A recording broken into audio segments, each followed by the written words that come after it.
आज के वीडियो के माध्यम से हम लोग बिहार स्कूल एग्जामिनेशन बोर्ड के 12वीं क्लास के बच्चों के अंग्रेजी पेपर में मार्क्स का डिस्ट्रीब्यूशन देखेंगे, कैसे मार्क्स बंटा होता है। क्योंकि यूँ ही किसी चैप्टर को पढ़ने से उतना बच्चों को लाभ नहीं होता है। एग्जामिनेशन देना एक टेक्निक भी है, बहुत ध्यान रख करके भी आपको कम मार्क्स आ जाएगा। इसलिए कैसे हमारा प्रश्न आएगा इस पर ध्यान बच्चों को देना चाहिए। इसलिए मैंने इसको आज बताया है, आप इसको ध्यान से देखेंगे और उसी के तहत अपना मेहनत करेंगे और ध्यान देंगे पढ़ाई में। जैसे इंग्लिश पेपर 100 मार्क्स का होगा, ये दो सेक्शन में बटा होगा, सेक्शन ए और सेक्शन बी। दोनों सेक्शन 50-50 मार्क्स के होंगे। सेक्शन ए ऑब्जेक्टिव क्वेश्चन क्या होता है और सेक्शन बी डिस्क्रिप्टिव का। सेक्शन ए में ऑब्जेक्टिव क्वेश्चन होंगे, सेक्शन बी में डिस्क्रिप्टिव क्वेश्चन होंगे।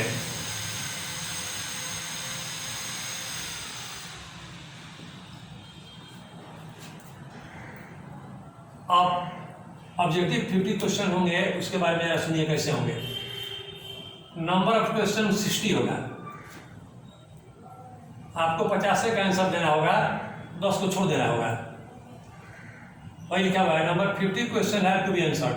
50 क्वेश्चन देने होंगे, 50 नंबर का होगा, एक नंबर का क्वेश्चन। हम लोग नंबर बोल दिया करते हैं, आज मार्क्स करना चाहिए। ईच क्वेश्चन है 4 ऑप्शन, प्रत्येक 50 क्वेश्चन में प्रत्येक में 4-4 ऑप्शन होंगे और 4 में से एक ही सही होगा, जिसको आपको चुनना होगा।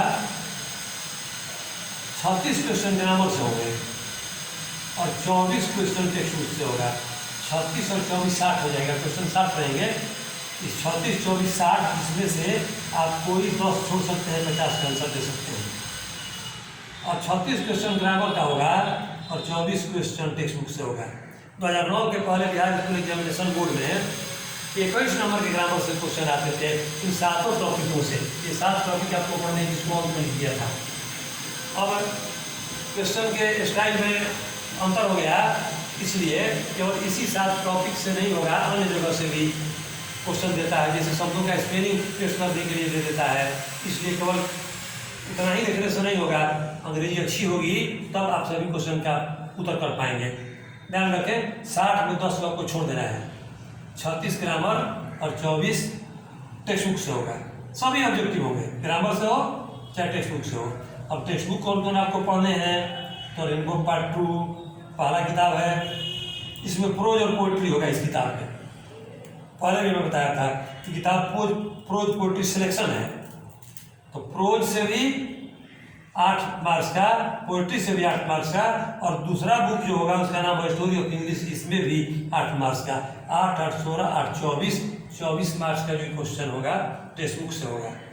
इसे कई किताब है, रेनबो पार्ट 1 में प्रोज और पोइट्री है, तो प्रोज से 8 मार्क्स का ऑब्जेक्टिव, पोइट्री से 8 मार्क्स का ऑब्जेक्टिव, और दूसरी किताब है स्टोरी ऑफ इंग्लिश, उससे 8 नंबर का ऑब्जेक्टिव। ऐसा कर सकता है कि किसी में 2 क्वेश्चन का संख्या बढ़ा दे, 8-8 कर दे, कि किसी में 9 कर दे तो किसी में 7 कर दे, लेकिन देना चाहिए 8-8 करके, ऐसे देगा।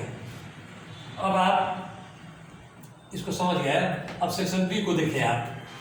सेक्शन बी भी 50 मार्क्स का होगा, तो 50 मार्क्स का सेक्शन ए और 50 मार्क्स का सेक्शन बी, 100 मार्क्स हो गया। ये डिस्क्रिप्टिव होगा। डिस्क्रिप्टिव में मतलब लिखने को आएगा। उसमें पहला क्वेश्चन ऐसे होगा 8 मार्क्स का, मान निबंध लेख। 1 explanation from pros.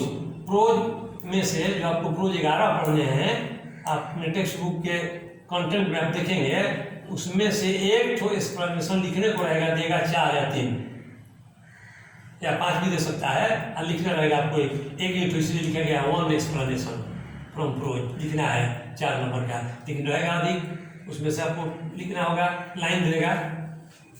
1 explanation from poetry, और पोइट्री से भी 4-5 देगा लाइन पोएम में का, और उसमें से एक का लिखना रहेगा। तो ध्यान रखें आप, जिस तरह से आपको पढ़ाया हूँ 6 पोइट्री, यदि पोइट्री के लाइन को आप पकड़ पाइएगा कि किस पोएम का ये है, तभी तो आप एक्सप्लेनेशन लिख पाइएगा। तो एक्सप्लेनेशन लिखने में लिखना पड़ता है कि अब पंक्ति किस पोएम की है, किसकी लिखी हुई है, इसलिए जैसे पढ़ा रहे हैं उस पर ध्यान से सुनना चाहिए और लाइन कितना रखिएगा, लाइन का और जब समझ में आएगा तभी समझ में आएगा कि किस पोएम क्या है। और समझ में आ जाता है बात अपने स्पष्ट हो जाती है कि इस पोएम में हमको ये लाइन मिली थी। लाइन का अर्थ समझना जरूरी है। बच्चे नहीं ध्यान देते हैं, केवल ग्रामर पढ़ते हैं और फोकस की ओर दौड़ते हैं, नहीं ध्यान देते हैं। ध्यान देंगे तब परीक्षा आपकी सही होगी। अगला क्वेश्चन होगा लेटर या एप्लीकेशन, अभी किया हुआ है, ये 5 मार्क्स का होगा। फिर 5वां क्वेश्चन होगा answer any 5 out of 10 question. 10 question देगा, शॉर्ट क्वेश्चन होगा, शॉर्ट क्वेश्चन इसको कहेंगे और 10 में से 5 का आंसर करना होगा। एक क्वेश्चन 5 नंबर का होगा, 5 × 10 नंबर का होगा, 10 खुलेगा। प्रोज से भी और पोएट्री से भी, इसलिए यहाँ क्या हुआ है 40 और 50 वर्ड्स शॉर्ट क्वेश्चन होंगे। 7-8 लाइन में को लिखने होंगे, 7-8 लाइन मत कहिए, 4-5 line, 5 line, 6 line, 4 line. From prose, poetry and story of English, तीनों से होगा। प्रोज की किताब जो है उसमें प्रोज पोएट्री होगा और स्टोरी ऑफ इंग्लिश होगा। इस तीनों किताबों से मिला करके 10 शॉर्ट क्वेश्चन देगा, जिसका उत्तर आपको देना होगा उसमें से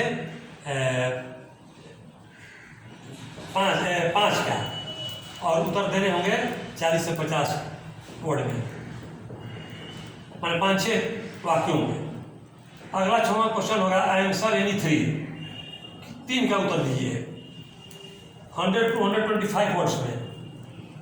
तो तीनों क्वेश्चन के लिए A, B, C, D और E 5 ऑप्शन दिया है, आप 3 का ही उत्तर करेंगे।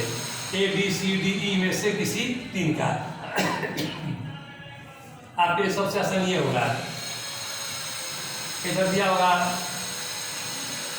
पोएट का नाम और एक इधर देगा पोएम का नाम। जिसमें में यहाँ होगा पोएट का नाम, यहाँ होगा पोएम का नाम। ए में होगा समरी ऑफ 1 पोएम, 3 ठो देगा पोएम का नाम, उसमें एक का समरी आपको लिखना होगा। फिर होगा समरी ऑफ 1 प्रोज, 3 ठो 4 ठो प्रोज देगा, उसमें से एक का समरी आपको लिखना होगा। और स्टोरी ऑफ इंग्लिश में से एक नोट लिखने को देगा, तो 1, 2, 3 यदि लिख देंगे तब डी और ई को छोड़ देंगे। कहने का मतलब ट्रांसलेशन आसान रहता है कि 5 में से आपको लिखना पड़ता है 3 ठो, तो ये ट्रांसलेशन बना देंगे और ये मिलान कर देंगे, तब के लिए आसान होगा।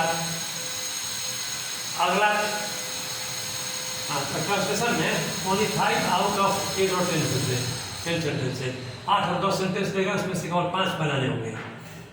अगला 7वां क्वेश्चन होगा कॉम्प्रिहेंशन, 4 नंबर का होगा। या प्रेसी, इस सबको बताएंगे कॉम्प्रिहेंशन और प्रेसी क्या होता है, या तो कॉम्प्रिहेंशन या प्रेसी बनाएंगे, 4 नंबर का होगा। जोड़ेंगे तो ये 50 मार्क्स आ जाएगा, ये भी और 50 मार्क्स ये भी। इस प्रकार आपको 100 मार्क्स का पेपर होगा। अब ज़रा याद रखें कि ग्रामर आप पढ़ते हैं तो ग्रामर तो बहुत लंबा चौड़ा चीज़ है, उसमें कहाँ पढ़ना है, क्या पढ़ना है, ज्ञान तो होनी चाहिए। तो आपके सिलेबस में यही 7 टॉपिक पढ़ने थे। पहले सिलेबस में कोई परिवर्तन नहीं हुआ, परीक्षा के ढंग में क्वेश्चन देने के ढंग में अंतर कर दिया गया है। पहले 7 क्वेश्चन से टॉपिक से 3-3 नंबर के क्वेश्चन आते थे, तो 7 3 का 21 नंबर का ग्रामर से क्वेश्चन आता था। अब आता है 36 नंबर का क्वेश्चन, 36 नंबर का आता है। अब इस हेडिंग के अलावा भी आपको कुछ ऐसे मिलेंगे प्रश्न में जो इस हेडिंग के अंतर्गत नहीं होंगे, जैसे शब्दों का स्पेलिंग पूछ देगा, आर्टिकल से भी पूछ देगा, इसमें आर्टिकल नहीं है। तो ध्यान रखिए कौन कौन था ग्रामर का टॉपिक, मैंने आज भी वही है।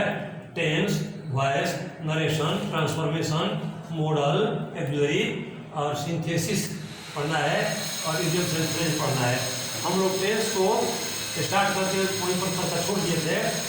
वॉइस भी टेंस चल रहा था, वॉइस भी चलेगा, नरेशन शुरू हो गया था और ट्रांसफॉर्मेशन भी शुरू हो गया है, क्योंकि वॉइस और नरेशन ट्रांसफॉर्मेशन ही है। तो इस प्रकार आप जब समझ लिए तो आपके दिमाग में एक खाका होनी चाहिए कि हमारी परीक्षा की तैयारी कैसे हो, ताकि हम सबको हल कर लें। ऐसा ना कि खाली बड़े बड़े वीडियो को देखते रहें और अपना काम हल करते रहें, इसलिए आपको ध्यान रखना है।